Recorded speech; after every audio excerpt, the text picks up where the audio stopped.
Hə uşaqlar, indiki dövrdə bizə daha çox səbr lazımdır. Səbr elə ifa eləyək.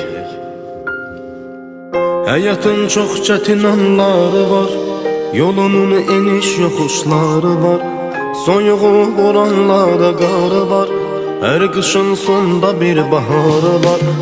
Hayatın çok çetin anları var, yolunun eniş yokuşları var, soyuğu vuranlar karı var, her kışın sonda bir baharı var.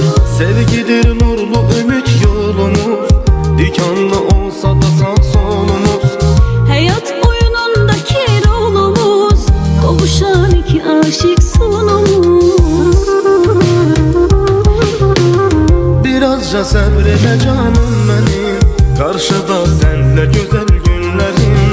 Arzularım çox inanım mənim, sənə bağlı bütün ümidlərim.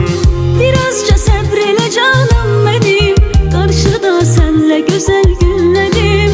Arzularım çok inanım benim, sana bağlı bütün ümitlerim.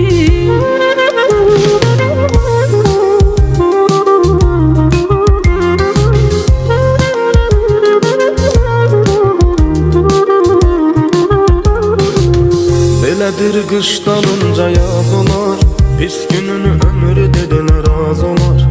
Durular suları bulanmaz olar, qara günlər bembeyaz olar. Bu belədir qış dalınca yaz olar, pis günün ömrü dediler az olar. Durular sular bulanmaz olar, qara günlər al bembeyaz olar. Bu həyat mənalıdır deyil boş, mənzil xoş olar niyyətimiz xoş. Gönlümüz olsa eşq ile sarhoş, geçecek birgə illərimiz xoş. Birazca səbr elə canım mənim, qarşıda sənlə gözəl günlərim. Arzularım çox inanım mənim, sənə bağlı bütün ümidlərim. Birazca sabr elə canım benim, karşıda senle güzel günlerim. Arzularım çok inanım benim, sana bağlı bütün ümitlerim.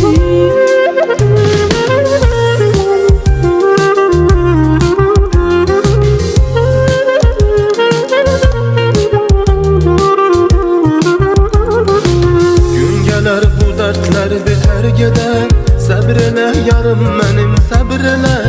Arzu diləyimiz olmaz hədər, xoş günlər ömür qarşıda hələ. Üzülse ümit bürek üzüler, sabreyle canım benim sabreyle. Bəxtimiz tale yüzümüze güler, başlayar hoş hayatından belə. Birazca səbr elə canım mənim, qarşıda sənlə gözəl günlərim. Arzularım çox inanım mənim, sənə bağlı bütün ümidlərim.